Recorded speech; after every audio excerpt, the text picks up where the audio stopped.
Okay, today our cheapskate commander is Mari, the Killing Quill.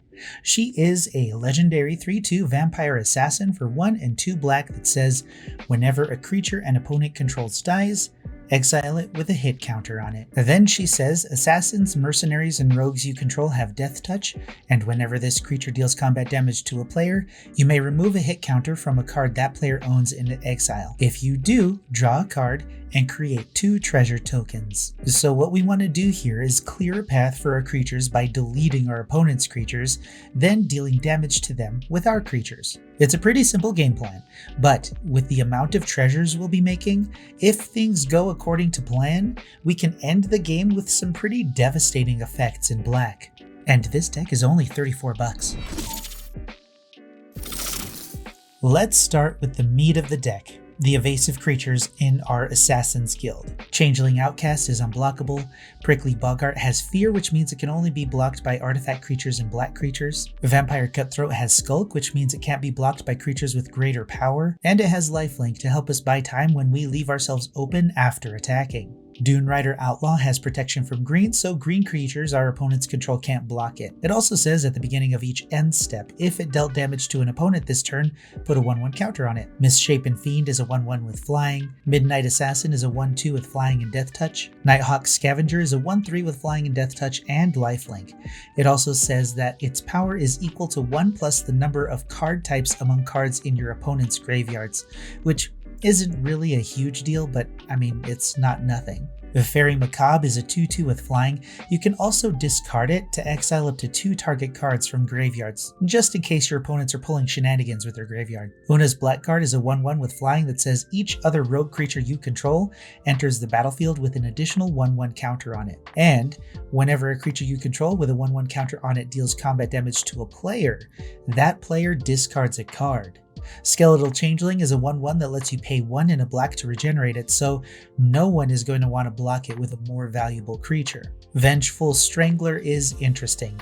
It's a 2/1 that can't block that says when it dies, return it to the battlefield transformed under your control attached to target creature or planeswalker an opponent controls. The flip side is Strangling Grasp, an aura that says at the beginning of your upkeep, enchanted permanent's controller sacrifices a non-land permanent and loses 1 life. It's possible that ends up being another creature that you can exile with Mari. Bloodthirsty Aerialist is a flying 2/3 that says whenever you gain life, put a 1/1 counter on it. Bog Smugglers is a 2/2 with Swamp Walk. Dothy Mercenary is a 2/1 with Shadow, which means it can only block or be blocked by other creatures with Shadow. You can also pay 1 and a black to give it +1/+0 until end of turn. Marsh Flitter is a 1/1 with flying that says when it enters the battlefield, create 2 1/1 Black Goblin Rogue creature tokens. You have the option to sacrifice a goblin to make Marsh Flitter a 3/3 until end of turn, but they'll be more valuable as combat triggers for Mari instead. Necrotal is a 2/1 with First Strike, making it very difficult to deal with in combat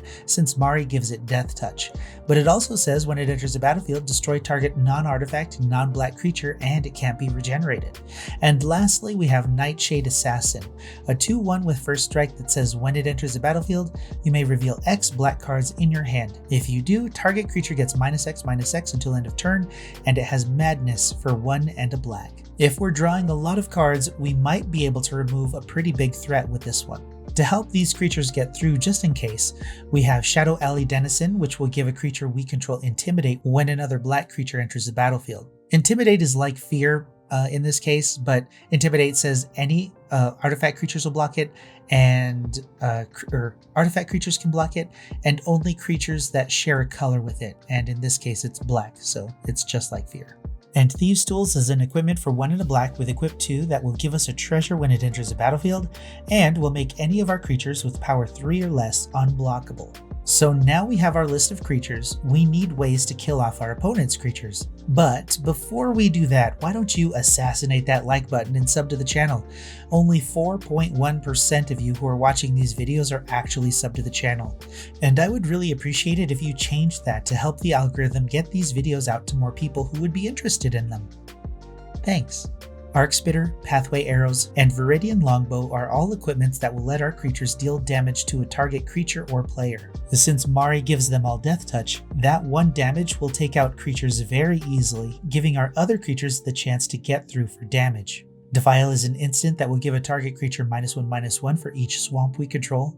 Cast Down will destroy a non-legendary creature.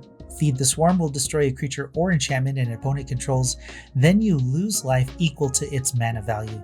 Go for the Throat will destroy a non-artifact creature. Walk the Plank will destroy a non-merfolk creature.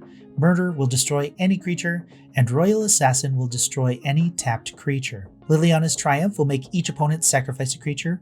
We have no Liliana Planeswalkers, so the second part is irrelevant here. Mire in Misery will make each opponent sacrifice a creature or enchantment. Gix's Command will let us choose 2 options out of 4. Put 2 1/1 counters on up to 1 creature and it gains lifelink until end of turn. Destroy each creature with power 2 or less.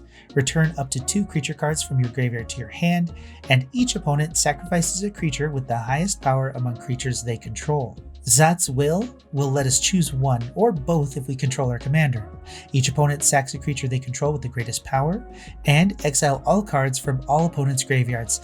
Then create X01 Black Thrall creature tokens, where X is the greatest power among creature cards exiled this way. While they're not too much use in our deck, they'll still make decent chump blockers. Hello, Editing Coconut here. I made a mistake with this section and replaced a card with Make an Example. It's a sorcery that says each opponent separates the creatures they control into 2 piles. For each opponent, you choose one of their piles, and then each opponent sacrifices the creatures in their chosen pile. Piles can be empty. I didn't know this existed, and I might have to pick up a couple for myself. We have a few board wipes in case things get too far out of hand for us though. Crippling Fear will let us choose a creature type. Then creatures that aren't that type get -3/-3 until end of turn. The rogue creature type is the one we have the most of in this deck, so that's what you'll be choosing most of the time. You should have enough mana and treasure to recast Mari a few times if necessary, if that happens a lot. Mutilate says all creatures get -1/-1 until end of turn for each swamp you control. And then there's the best card in the deck. This card does everything we need to do, so it's a very cheap and efficient include for this deck. It's so good that it has earned the totally original and not ripped off in any way Golden Coconut Award. Massacre Girl is a 4/4 legendary human assassin with menace for 3 and 2 black. She says when it enters the battlefield, each other creature gets -1/-1 until end of turn. Whenever a creature dies this turn, each creature other than Massacre Girl gets -1/-1 until end of turn. After she enters the battlefield, it's very likely that everything else is going into the graveyard, but they'll all be exiled with Mari's ability because she'll see them die at the same time. Then, on your next turn, you can recast Mari and attack with Massacre Girl to draw and make treasures since she's an assassin. It's a really effective strategy with what the deck wants to do, so it's clearly the best card in the deck. Now, since our commander is going to end up dying to our own board wops and our opponent's aggression, we need ways to protect her. Demonic Vigor, Kaya's Ghost Form, and Minions Return are all auras that will let Mari return to the battlefield if she dies while enchanted. As a bonus, Kaya's Ghost Form will let her return if she's exiled also. Swiftfoot Boots will give her hexproof if necessary, but they can also give your other creatures haste to get the value going sooner. Undying Evil, Undying Malice, Feign Death, and Fake Your Own Death might be my favorite ways to protect a commander in black these days. They will all let your commander return to the battlefield if they die, and they all cost a single black mana. Well, Fake Your Own Death costs 1 in a black, but you get a treasure when it resolves, so it basically costs 1. Ashnod's Intervention will let a creature come back to your hand when it dies or is exiled, which makes it worth it, I think. Rush of Vitality will make a creature indestructible, which is fine, but will give a creature lifelink, so if we need it, we can gain some life from one of our bigger creatures. So now that we have a mountain of treasure and our opponents are at a reasonably low life total, how are we going to win? Exsanguinate is the most expensive card in the deck at between $6 and $4. It's a sorcery for X and 2 black that says each opponent loses X life and you gain life equal to the life lost this way. So you'll gain whatever X times however many opponents you have in life. You'll gain that much life, which is crazy. Profane Command costs X and 2 black and also lets us choose 2 out of 4 options. Target player loses X life, return target creature card with mana value X or less from your graveyard to the battlefield. Target creature gets -X until end of turn, and up to X target creatures gain fear until end of turn. The best scenario here is you take out one player with the target player loses X life. Then you alpha strike another, taking them out of the game with the your creatures gain fear option. You'd still have one more player to worry about though, so be careful with that.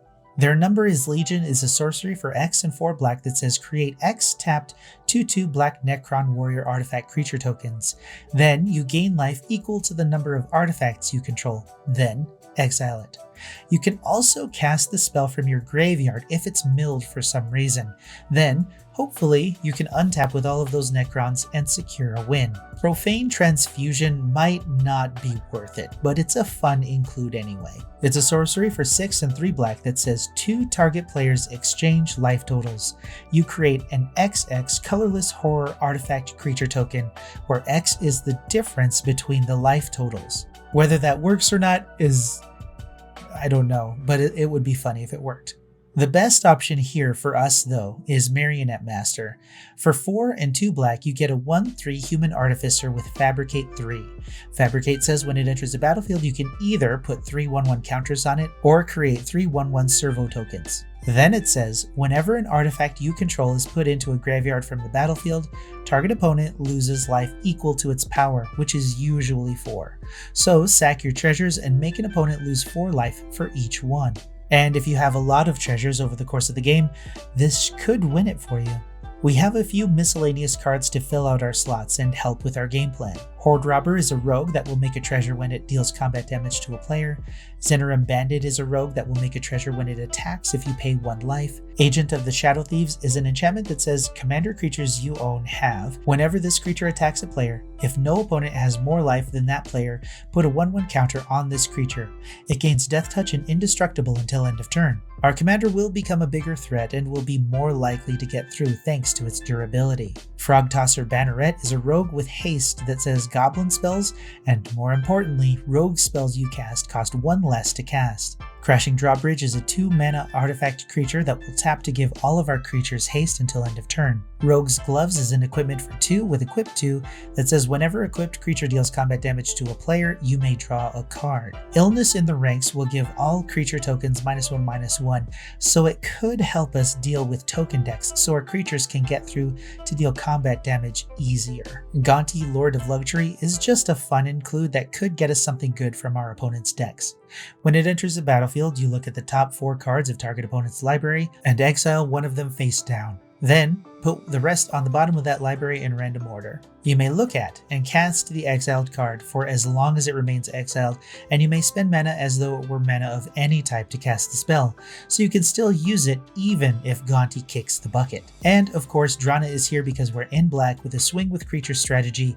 There's no reason for her not to be here, or in any black deck that's based around combat. Drana is a 2/3 flying first strike vampire ally for 1 and 2 black that says whenever she deals combat damage to a player, put a 1/1 counter on each attacking creature you control. Since she has first strike, that combat trigger will happen before any of your other creatures deal damage, letting them deal even more combat damage after they get that 1/1 counter. Then we have Bajuka Bog for a splash of graveyard hate and 34 swamps to finish the deck.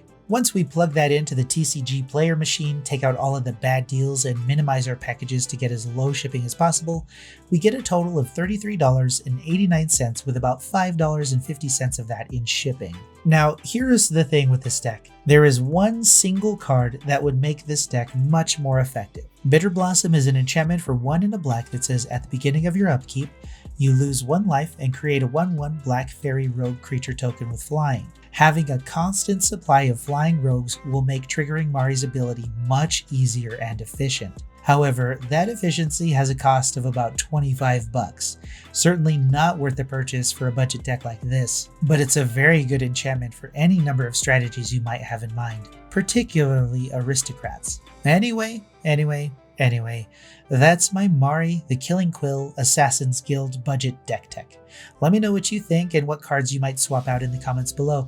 I'm currently building a personal Megatron deck, so if you're curious about how that turns out, I can make a new personal deck video if you like, but aside from that, I think I'm going to challenge myself in the next video and see if I can build something interesting with green in it, so look forward to that. In the meantime though, I'm Space Coconut, and you're welcome.